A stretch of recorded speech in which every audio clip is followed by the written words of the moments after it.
IPS Mukhtar Mohsin बने वक्फ board के नए सीईओ। उत्तराखंड वक्फ बोर्ड को मिला नया सीईओ। मुख्तार मोहसिन ने जताया सीएम का आभार।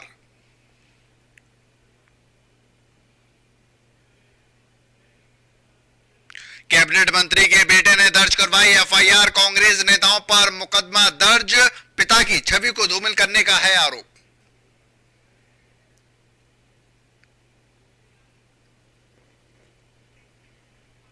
बाजपुर नगर पालिका अध्यक्ष गुरजीत सिंह ने सीएम को सौंपा ज्ञापन। रिक्त पड़े पदों को भरने की है मांग पूरी न होने पर आंदोलन की दी चेतावनी।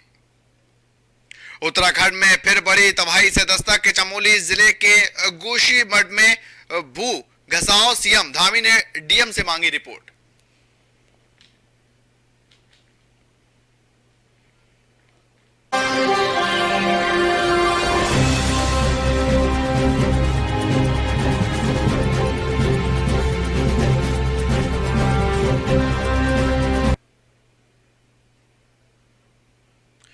नमस्कार, स्वागत है आपका। ओंकार न्यूज देख रहे हैं आप और मैं हूं आपके साथ शाहनवाज मिर्जा। बाजपुर नगर पालिका अध्यक्ष गुरजीत सिंह ने मुख्यमंत्री को संबोधित ज्ञापन चीनी मिल के जीएम हरबीर सिंह को सौंपा है और नगर पालिका अध्यक्ष गुरजीत सिंह ने मुख्यमंत्री और चीनी मिल प्रशासन से मिली चीनी में रिक्त पड़े पदों पर नियुक्ति करने की मांग की है।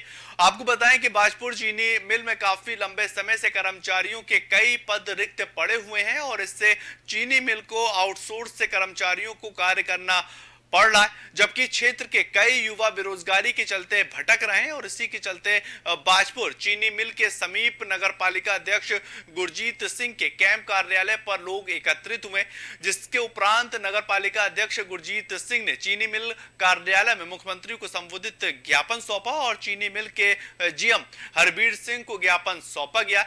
इस दौरान उन्होंने मुख्यमंत्री और चीनी मिल के जीएम हरबीर सिंह से चीनी मिल में रिक्त पड़े पदों पर नियुक्त किए जाने और मृतक आश्रितों को नियुक्ति देने की मांग की है। और इस दौरान नगर पालिका अध्यक्ष गुरजीत सिंह ने कहा है कि रिक्त पड़े पदों पर नियुक्ति होने से बेरोजगार युवाओं को रोजगार मिलेगा और चीनी मिल पर कार्य तेज गति से आगे बढ़ेगा। साथ ही उन्होंने कहा कि यदि जल्दी ज्ञापन पर संज्ञान नहीं लिया गया तो आंदोलन भी किया जाएगा। ये हमारे जो माननीय अध्यक्ष हैं यहाँ के नगर पालिका के गित्ते जी और उनके साथ काफ़ी लोग भी आए थे, उनके द्वारा ये ज्ञापन दिया गया है जिसमें उनको माननीय मुख्यमंत्री जी को संबोधित है। ये ज्ञापन मैं माननीय मुख्यमंत्री जी के यहाँ जो है इसको मैं प्रेषित करा रहा हूँ। उनका जो एक मांग है उसमें ये कि एक तो जो कर्मचारी मृतक हुए हैं उनके आश्रितों को नौकरी दिया जाना, वो पूर्व से ही माननीय मुख्यमंत्री जी और हमारे जो माननीय मंत्री जी है, विभागीय मंत्री हैं, वो पहले से इसका संज्ञान लिए हुए हैं। हमारी मांग ये है कि चीनी मिल में कई सौ पद जो है रिक्त चल रहे हैं। हमारी मांग है कि जो स्थानीय युवा बेरोजगार घूम रहे हैं, रोजगार नहीं है, उन युवाओं को रोजगार दिया जाए उन पदों पर। स्थानीय युवाओं को, चीनी मिल के बहुत से युवा बेरोजगार हैं, शहर बाजपुर के युवा बहुत बेरोजगार हैं, उनको देखते हुए हमने जीएम साहब को एक ज्ञापन दिया मुख्यमंत्री को संबोधित कि उन लोगों को जो है उस पोस्टों पर नियुक्ति की जाए और हमारे मृतक आश्रित जो बेरोजगार घूम रहे हैं नौजवान लड़के, जिनको उनके पिताजी के लिए नियोजन दिया जाना है। ये हमारे जो आगे बात करेंगे जोशीमठ में भू धसाव की समस्या को लेकर प्रशासन प्रभावित परिवारों को हर संभव मदद पहुंचाने में जुटा हुआ है और प्रभावित परिवार को नगर पालिका ब्लॉक और तमाम गेस्ट हाउस के साथ जीआईसी, गुरुद्वारा इंटर कॉलेज और आईटीआई तवोपन सहित अन्य सुरक्षित स्थानों पर रहने की व्यवस्थाएं की गई। जोशीमठ नगर क्षेत्र से 50 परिवारों को सुरक्षित स्थानों पर अस्थायी रूप से शिफ्ट कर लिया गया है और गढ़वाल आयुक्त सुशील कुमार और आपदा प्रबंध सचिव रंजीत कुमार सिन्हा सहित विशेषज्ञ वैज्ञानिकों की टीम के द्वारा जोशीमठ में भूधसाव प्रभावित क्षेत्रों में घर में सर्वेक्षण किया जा रहा है। आपको बताएं, भूधसाव बढ़ने के खतरे की जद में आए भवनों को चिन्हित किया जा रहा है ताकि कोई जानमाल का नुकसान न हो पाए। राहत शिविरों में बिजली, पानी, भोजन, शौचालय एवं अन्य मूलभूत व्यवस्थाओं के लिए नोडल अधिकारी नामित करते हुए जिम्मेदारी दी गई है और जोशीमठ भूधसाव के खतरे से निपटने के लिए एसडीआरएफ और एनडीआरएफ की टीम के साथ पुलिस सुरक्षा बल को अलर्ट मोड पर रखा गया। वहीं विशेषज्ञों की टीम के द्वारा भू दशाओं से प्रभावित घरों का सर्वेक्षण किया जा रहा है और लगातार जिला प्रशासन की टीम के द्वारा स्थिति पर नजर बनाए रखे हूं। वहीं पूरे मामले को लेकर आज हाई लेवल मीटिंग सचिवालय के मुख्यमंत्री पुष्कर सिंह धामी की अध्यक्षता में हुई और बैठक में मुख्य सचिव डॉक्टर SS संधू सहित तमाम वरिष्ठ अधिकारी मौजूद रहे और साथ ही बैठक में प्रभावित परिवारों के पुनर्वास सहित विभिन्न मुद्दों पर भी चर्चा की गई है। हमने कुछ जहाँ होटल टिल्ट किया उधर गए, जेपी का कैंपस जहाँ पानी निकल रहा है, मडी वाटर निकल रहा है, वहाँ हम लोग गए। एक जो लेटेस्ट क्रैक्स आए हैं जिन एरिया मुन एरिया में गए, आज बिल्कुल विस्तृत हम पूरे जोशीमठ का भ्रमण करेंगे और देखेंगे क्या स्थिति बन के आ रही है, किस तरह से टेम्परेरी रिलीफ लोगों को दे सकते हैं, जो परमानेंट जो कार्य किए जा सकते हैं उसके संबंध में एक प्लान, एक टेंडर निकाला भी गया है ड्रेनेज सिस्टम को ठीक करने के लिए, जियो फिजिकल स्टडी के लिए। तो उसके बाद हम कार्रवाई करेंगे। अभी हम वापस जाने के बाद इमीडिएट क्या कर सकते हैं वो तुरंत हम उस पर कार्रवाई करेंगे। आगे बात चंपावत जिले की करेंगे, जहां पर चंपावत जनपद पुलिस ने जारी किए गए विगत वर्ष 2022 में चलाए गए ऑपरेशन क्रैकडाउन में मिली सफलता के आंकड़े बीते वर्ष 2022 में नशे के खिलाफ चलाए गए अभियान के तहत जनपद चंपावत में कुल 1 किलो 320 ग्राम स्मैक की बरामदगी की है और इसकी अनुमानित कीमत जो है वो लगभग 1,31,63,000 रुपए आकी जा रही है और इसी के साथ वर्ष भर में करीब 40 किलो चरस बरामद की गई और साथ ही 24 से ज्यादा तस्करों को जेल भेजा गया है और वहीं साइबर ठगों के खिलाफ चलाई गई अभियान में भी चंपावत पुलिस ने अभूतपूर्व सफलता हासिल की है।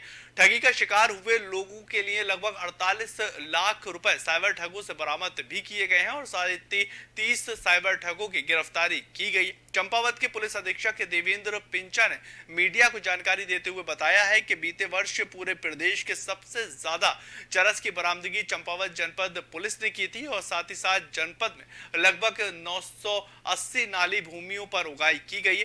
अवैध भांग की खेती को नष्ट किया गया है और भांग की खेती अब ना हो इसको लेकर भी कार्य किया जा रहा। हमने नेपाल बॉर्डर पर होने वाली अवैध गतिविधि एवं तस्करी को रोकने के लिए एक QRT टीम का भी गठन किया है और इसमें एक माह में ही लगभग 4,50,000 से ज्यादा की अवैध राशि को सीमा पर पकड़ा गया। कुल मिलाकर वर्ष 2022 में चंपावत पुलिस ने नशे के सौदागरों के खिलाफ शानदार कामयाबी को हासिल किया है और साथ ही कहीं युवाओं को नशे की आदत न लग जाए इसको लेकर भी लगातार सरकार कार्य कर रही है।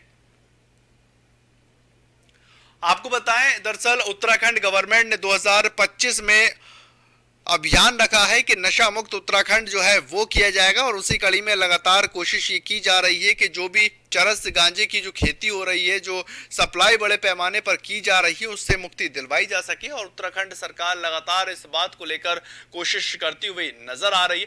उत्तराखंड सरकार लगातार इस बात का प्रयास कर रही है कि उत्तराखंड को 2025 से पहले ही मुक्त यानी कि करवाना है, जो एक चरस गांजे की जो खेती है उससे मुक्त करवाना है और जो युवा नशे में पड़ता हुआ नजर आ रहा है उससे भी उत्तराखंड को मुक्त करवाना है। विगत वर्षों में जो चंपावत पुलिस है उसने जो नारकोटिक्स के ऊपर है वो काफी अच्छा काम करते हुए जो स्मैक जो पकड़े हैं वो पिछले सालों का कई रिकॉर्ड तोड़ते हुए लगभग 1 किलो 300 ग्राम से अधिक स्मैक पकड़े। साथ ही चरस पकड़ने में भी नंबर 1 पे ही कह सकते हैं, लगभग 40 kg के अराउंड पिछले साल में चरस पकड़े। इस तरह नशे के ऊपर काफी हमने काम किया है। इसके अलावा भांग की खेती भी नष्ट की है। साथ साथ में हमने जो लोग नशे में जो बच्चे शुरू में इन्वॉल्व हो रहे थे उनको हमने नशा मुक्ति करेंगे। उत्तराखंड के वित्त मंत्री प्रेमचंद्र अग्रवाल के सुपुत्र पीयूष अग्रवाल ने देहरादून के कोतवाली थाने में कांग्रेस के प्रदेश प्रवक्ता गरिमा अभिनव ठाकुर और कांग्रेस के नेता पूर्व विधायक प्रत्याशी ज्ञानेंद्र रमोला के ऊपर FIR दर्ज करवाई है और बीते दिनों कांग्रेस के प्रदेश मुख्यालय में हरिद्वार के वरिष्ठ कांग्रेसी नेता जयेंद्र रमोला और कांग्रेस पार्टी के प्रदेश प्रवक्ता गरिमा अभिनव थापर ने संयुक्त रूप से प्रेस कॉन्फ्रेंस करके वित्त मंत्री और उनके बेटे पर कर चोरी का आरोप लगाया था और भी कई मामलों में सनसनीखेज आरोपी बनाए गए थे और उनके ऊपर आरोप लगाए गए थे। इसी बात पर प्रेमचंद अग्रवाल जो कि उत्तराखंड सरकार में वरिष्ठ कैबिनेट मंत्री हैं, उनकी तीखी प्रतिक्रिया आई थी और इसमें आखिरकार 10 दिन के बाद देहरादून कोतवाली थाने के अंदर उनके सुपुत्र पीयूष अग्रवाल ने एक मामला दर्ज करवाया है और उसमें कई अन्य धाराओं में मुकदमे को दर्ज करवाया गया। आपको बताएं कि उत्तराखंड में लगातार जो वार पलटवार है वो होता हुआ नजर आ रहा है और जो छवि है उसको धूमिल करने का आरोप जो है वो अग्रवाल परिवार लगा रहा। कांग्रेस के पूर्व विधायक और जो प्रत्याशी उनको लेकर भी लगातार वो अपनी प्रतिक्रिया रखते हुए नजर आ रहे हैं और उसी कड़ी में ये अग्रवाल परिवार की तरफ से मुकदमे को दर्ज करवाया गया है। यही तो है दमनकारी सरकार का चेहरा, इनका बदरंग चेहरा जिसको कहते हैं। हमने जो भी प्रेस कॉन्फ्रेंस करी, पुष्ट खबरों पर करी, हमने दस्तावेज रखे, हमने साक्ष्य और सबूत रखे। हिम्मत है तो उनको नकारिए ना, हम पर मुकदमा करने से क्या होगा।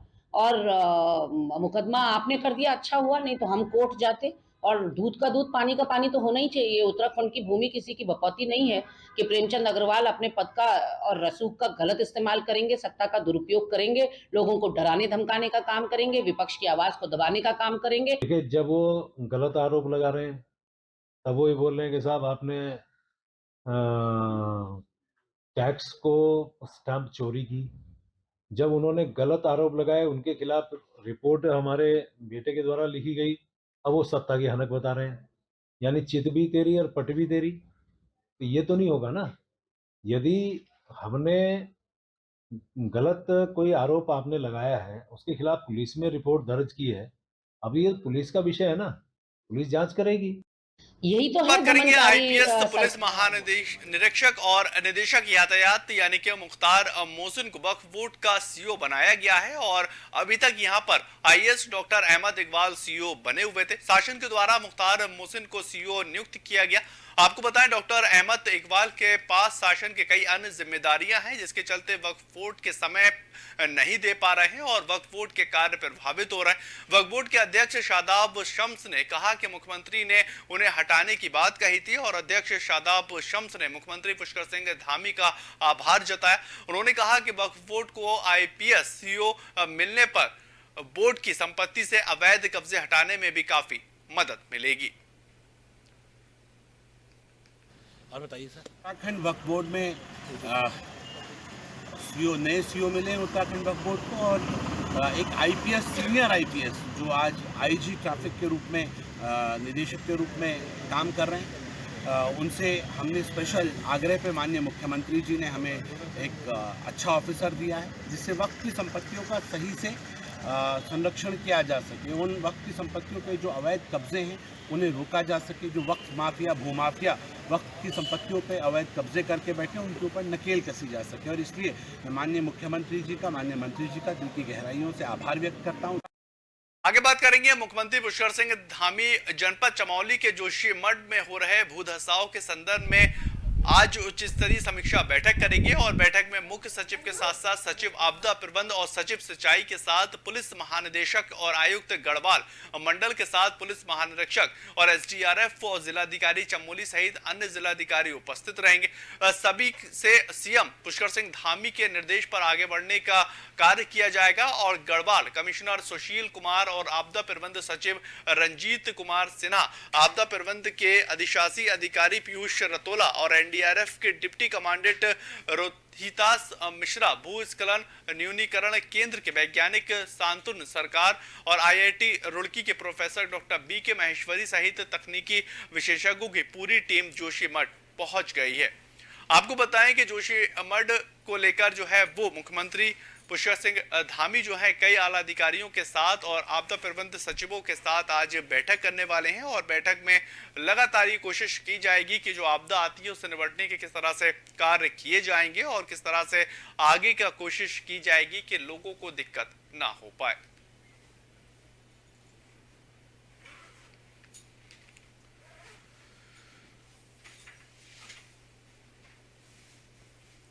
उधर बात करेंगे हल्द्वानी की, जहां पर बनभूलपुरा क्षेत्र के रेलवे भूमि पर अवैध अतिक्रमण हटाए जाने के हाईकोर्ट के निर्णय के बाद स्थानीय निवासियों में काफी आक्रोश नजर आ रहा है और लगभग 50,000 लोग इस अतिक्रमण को हटाने से बेघर हो रहे थे, जिसके चलते सुप्रीम कोर्ट ने हाईकोर्ट के निर्णय पर रोक लगाते हुए भनमुलपुरहा के लोगों को एक बड़ी राहत दे दी है और उत्तराखंड के पूर्व मुख्यमंत्री हरीश रावत भी इस फैसले का स्वागत करते हुए नजर आए।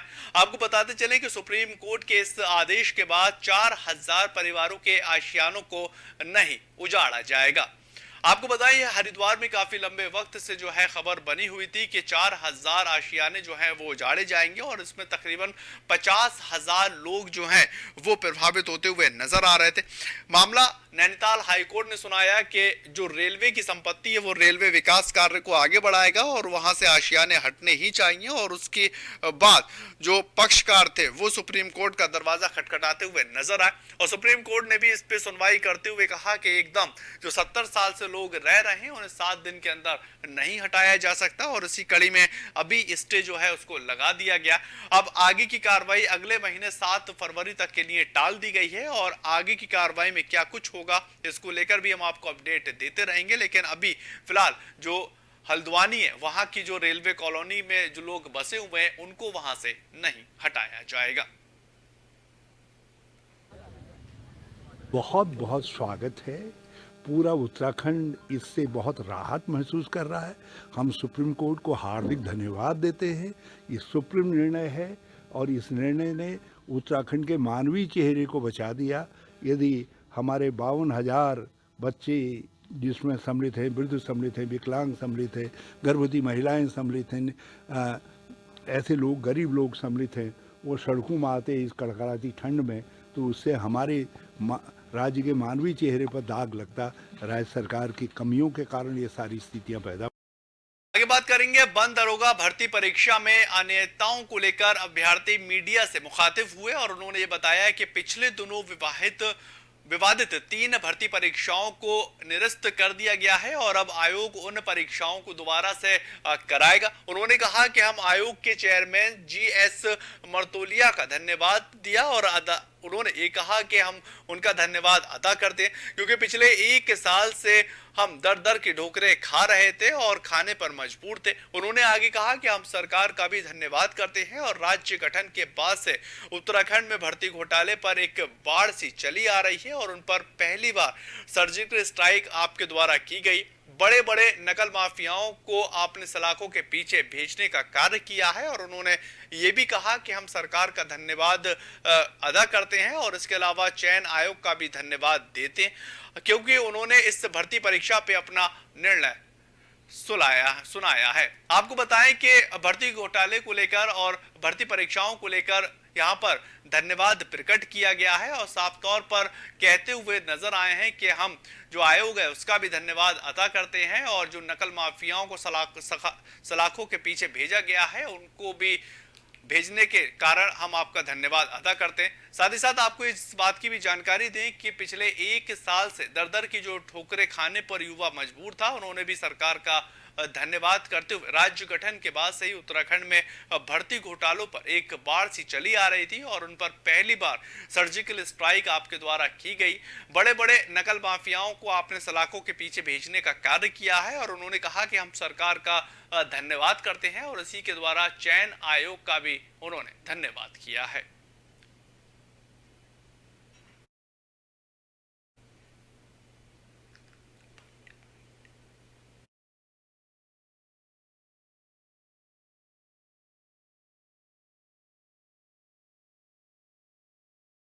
आगे बात करेंगे बीते 23 दिसंबर की रात्रि मोहल्ला थाना साबिक में शमहा परवीन के बंद घर को अज्ञात चोर निशाना बनाते हुए लाखों रुपए के आभूषण व नकदी चुरा कर ले गए थे और इसकी सूचना पीड़िता ने पुलिस को दी थी।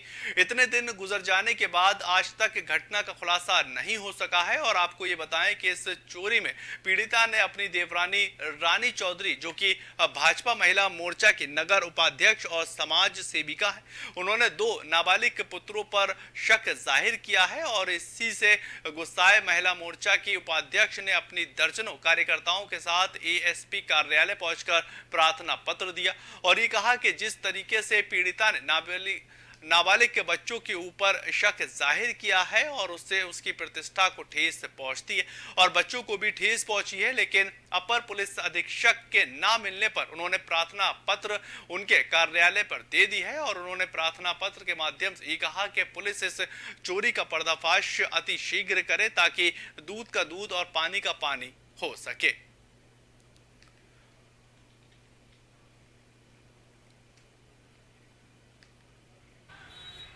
सर, कल मुझे ये रानी चौधरी के द्वारा मैसेज मिला था कि यहाँ पे अली खां में 22 दिसंबर को जो चोरी हुई थी उस मैटर में जो बच्चों का नाम आ रहा है नाबालिग, तो उन बच्चों के द्वारा जो बच्चे स्कूल में भी होते हैं तो उनसे उनकी इमेज पर क्या पूरी लाइफ करियर बर्बाद हो जाएगा, क्योंकि आपस में बच्चे पूछते हैं एक दूसरे से कि तुमसे ही पूछताछ की है, तुमने चोरी की है। भले ही चाहे बच्चों ने वो नाबालिग हैं लेकिन उनको कुछ पूछने का किसी को ऐसे अधिकार नहीं है नाबालिग बच्चों से। आज हम यहाँ एडिशनल एसपी साहब के यहाँ जो आए हुए हैं चोरी के खुलासा को लेकर, जो आज से 22 तारीख को जो चोरी हुई है उसको लेकर जो नाबालिग बच्चों के नाम लिखवाए गए हैं, जिस तरीके से इस चोरी का खुलासा नहीं हो पा रहा है और छोटे छोटे बच्चों पे इसका असर पड़ रहा है, स्कूल के बच्चों का नाम लिखवाया गया है इसमें चोरी के खुलासे को लेकर, इसी सिलसिले में हम यहाँ सर से मिलने आए हैं। सर, कल मुझे ये रानी चौधरी के द्वारा मैसेज मिला था कि बात करेंगे आज सुबह से ही नगर क्षेत्र में सिख समुदाय के द्वारा श्री गुरु गोविंद जी का 353वां जन्मदिन मनाया जा रहा है और जन्मदिन पर सिख समुदाय के लोगों ने बड़े गुरुद्वारे से नगर कीर्तन का आयोजन भी किया, जो किला मोहल्ले से मीन बाजार मुख्य चौराहे पर रामनगर रोड से होते हुए गत वर्ष जाकर जो है वो समाप्त हुआ है। और इस नगर कीर्तन में उत्तर प्रदेश व उत्तराखंड सिख समुदाय के लोगों ने बढ़ चढ़कर हिस्सा लिया। इसी को लेकर चप्पे चप्पे पर इंटेलिजेंस व पुलिस प्रशासन और स्थानीय प्रशासन मौजूद रहा। नगर कीर्तन में महिला, पुरुष और बच्चे नगर क्षेत्र की सड़कों पर झाड़ू लगाकर श्री गुरु गोविंद सिंह जी की झांकियां ले जा रहे थे और इसी बीच स्कूली बच्चों ने नगर कीर्तन में झांकियां निकालकर लोगों को दांतों के नीचे उंगलियां दबाने पर मजबूर कर दिया। समस्त समुदाय के लोगों ने नगर कीर्तन में चल रहे लोगों के लिए स्टॉल लगाकर खान पान का इस्तेमाल किया और नगर क्षेत्रों को समस्त समुदाय के लोगों ने दुल्हन की तरह सजाया। नगर कीर्तन में बहुत ज्यादा उत्साह देखने को मिला और वहीं नगर कीर्तन आज शाम लगभग 5 बजे गणवत पर जाकर समाप्त होगा। इसी बीच नगर कीर्तन में ट्रैक्टर, ट्रॉली, गाड़ियां और अन्य वाहनों को फूलों की तरह सजाया गया है कि मानो किसी दुल्हन की डोली जा रही। नगर कीर्तन समाप्त होने पर पुलिस प्रशासन ने राहत की सांस ली है।